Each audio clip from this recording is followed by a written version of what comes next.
You're not going to believe what's happening with the Chicago Bears right now. It's been a wild and busy day in Chicago. Big moves, bold decisions, and a few surprises that could shake things up this week. Welcome to Bears Now, where we dive deep into everything happening inside Halas Hall, from new signings to injury updates and the truth behind the latest locker room reactions. Before we jump into today's breaking stories, don't forget to subscribe, hit that like button, and turn on the bell icon so you never miss the latest Bears updates. Alright, let's get into it. Now, let's talk about the big headline: CJ Gardner-Johnson. The Bears have made it official, and this move could bring serious energy to Chicago's defense. When reporters asked how long it would take him to get ready, his response was short but powerful: "I'll see you Sunday." That's confidence, and the kind of attitude this team needs right now. CJ also said he's comfortable with the coaches and ready to add more fire to an already improving defense. He reminded everyone that one loss doesn't define this team. They've won 4 straight before that, and he's here to keep that momentum alive. He's got edge, intensity, and a reputation for bringing emotion to the field. Sometimes that's been a blessing, sometimes a challenge. But one thing's certain: he plays with passion, and that's exactly what this Bears locker room could use right now. Stay with me, because there's more coming.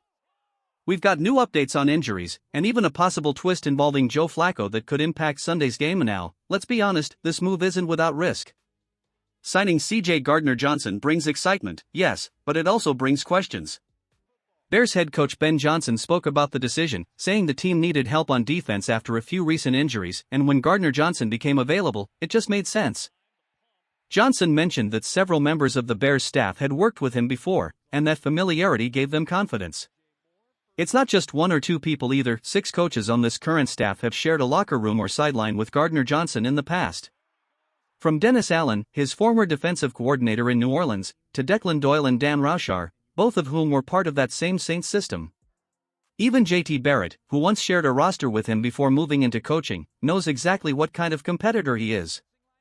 That kind of history matters, because when a player like Gardner-Johnson joins a new team, the question isn't just about talent. It's about chemistry.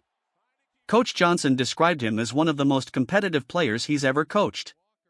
He said Gardner-Johnson loves being on the grass, and that the Bears will make sure he has all the support he needs to thrive here.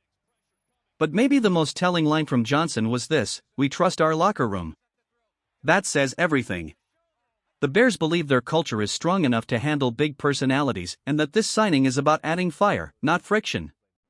And one more thing, this move also shows just how much influence Ben Johnson now has in Chicago. It's clear he played a leading role in making this happen. Gardner-Johnson's signing feels like a coaching decision first, not just a front office call. Stay with me, because what's coming next could change how we look at the Bears' future this season. What this move really shows is a shift inside the Bears organization. You can feel it, a change in how decisions are being made, and who's truly pulling the strings. This team has always been cautious about risk. They've passed on players with attitude questions before. Guys like Jalen Carter come to mind. Sure, they've taken a few chances here and there, but signing someone like CJ Gardner-Johnson feels different. It signals a team that's ready to gamble a little, a team willing to bet on talent and edge rather than just play it safe. And honestly, it's a smart gamble. The risk is low, but the potential reward is huge. If things don't work out, you move on. But if it does click, Chicago just added a serious playmaker to their defense. Let's not forget, this guy isn't just talk. Gardner-Johnson has 18 career interceptions, and last season in Philadelphia, he grabbed 6 of them. He's versatile, a mix between a nickel corner and a safety, and that flexibility makes him invaluable, especially for a defense that's been dealing with injuries. The plan is to line him up at nickel right away, but he can easily shift over to safety if needed. He's played all over the field, and he's done it against some of the best offenses in football. Given who was available, this might actually be one of the smartest moves the Bears could make. Unless a name like Asante Samuel Jr. suddenly hit the market, Gardner-Johnson was the best option left and probably the better player anyway. So yes, it's a risk. But it's the kind of risk that tells you this team isn't afraid anymore. They're ready to compete, and they want fire, intensity, and attitude on their side. Welcome to Chicago, CJ Gardner-Johnson, number 35 in navy and orange. And who knows? Maybe we'll see him make a statement right away. Imagine an interception in his very first game. That would be something special. Stay with me, because what's next is just as important. We've got breaking updates on injuries, some good, some not so good, and they could affect how the Bears line up this Sunday. Alright, let's shift from signings to something every team dreads: injuries. The Bears' latest injury report isn't looking great, and honestly, it's a little worrying. When your top 4 wide receivers don't practice, that's never a good sign. Let's start with odunze. Most fans didn't even realize he got banged up in the last game, but he's now dealing with a heel injury. The hope is that it's nothing serious, but missing practice is definitely not ideal. Then there's DJ Moore. He's been battling a nagging hip and groin issue for weeks. The team has been managing his workload, keeping him limited during early practices. Same goes for DeAndre Swift, who's still dealing with that groin problem. He's been toughing it out, not quite at full speed, but giving everything he's got. Luther Burden, on the other hand, remains in concussion protocol. And let's be real, that usually means he's not playing Sunday. Add Zaccheaus to the list with a knee issue, and suddenly, Caleb Williams is practicing with a group of receivers most fans barely know: Devin DuVernay, Jaden Walker, and a handful of practice squad guys. That's a tough spot for a young quarterback trying to build timing and trust in a brand new offense. Even if some of the starters suit up Sunday, the lack of practice time could still affect chemistry. And that's not what you want right now, not when the Bears are still trying to find their rhythm under Ben Johnson's system. Meanwhile, Roschon Johnson remains out with that back injury, another hit to the depth chart. The hope is that Swift can keep pushing through, but it's clear the offense isn't at full strength. It's that part of the season where every practice rep matters, and every name on that injury list feels heavier than the one before. Stay with me, because the next part of this story might just change how the Bears approach Sunday's matchup entirely. Let's talk about the latest on the injury front, and thankfully, it's not all bad news. We'll start with Dominique Robinson. He's expected to miss at least 2 weeks, maybe more. The Bears haven't ruled out placing him on short-term IR, so that's something to watch closely as the week goes on. Losing a player like Robinson hurts, especially when depth on the defensive line is already thin. Now for a bit of relief: Cole Kmet and Tyrique Stevenson, who both missed last week, were limited in practice today. That's a promising sign. Kmet's been dealing with a sore back, while Stevenson is nursing a shoulder injury. For Stevenson, it sounds like it might come down to pain tolerance, possibly playing with some extra padding or even a harness.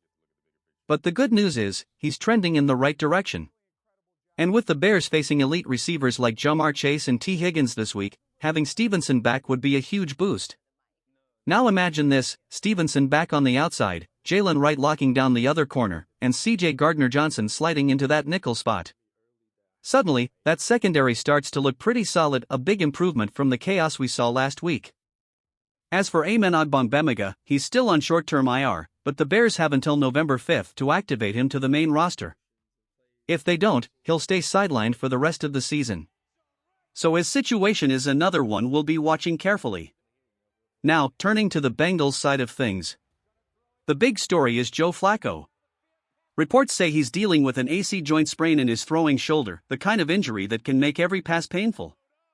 Head coach Zach Taylor called him 50-50 for Sunday's game.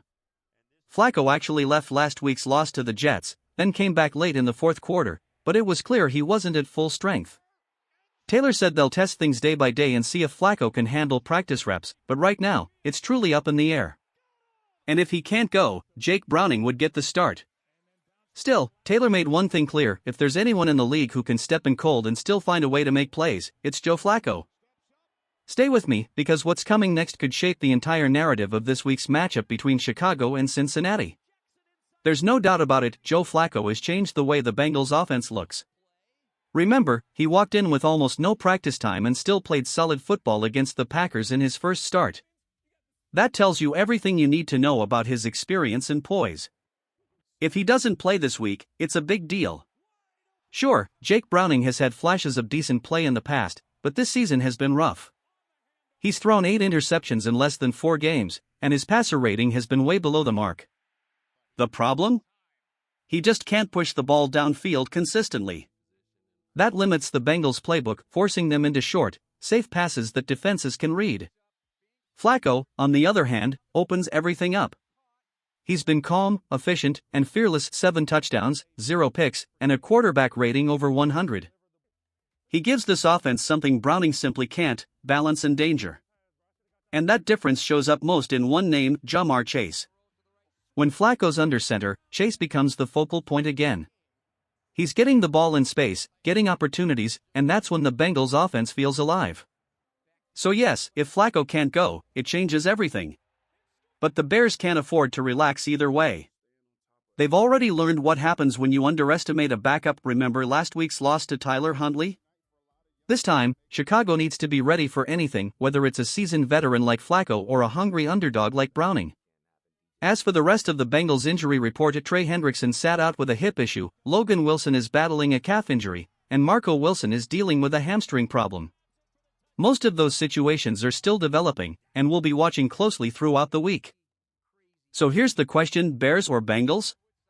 Who takes it on Sunday, and what's your final score prediction? Drop your thoughts below, I want to hear what you think. Stay with me, because tomorrow we break down the full Bears-Bengals preview, along with every major update heading into game day. This is going to be a big one, and it might just tell us who the Bears really are. Bear down.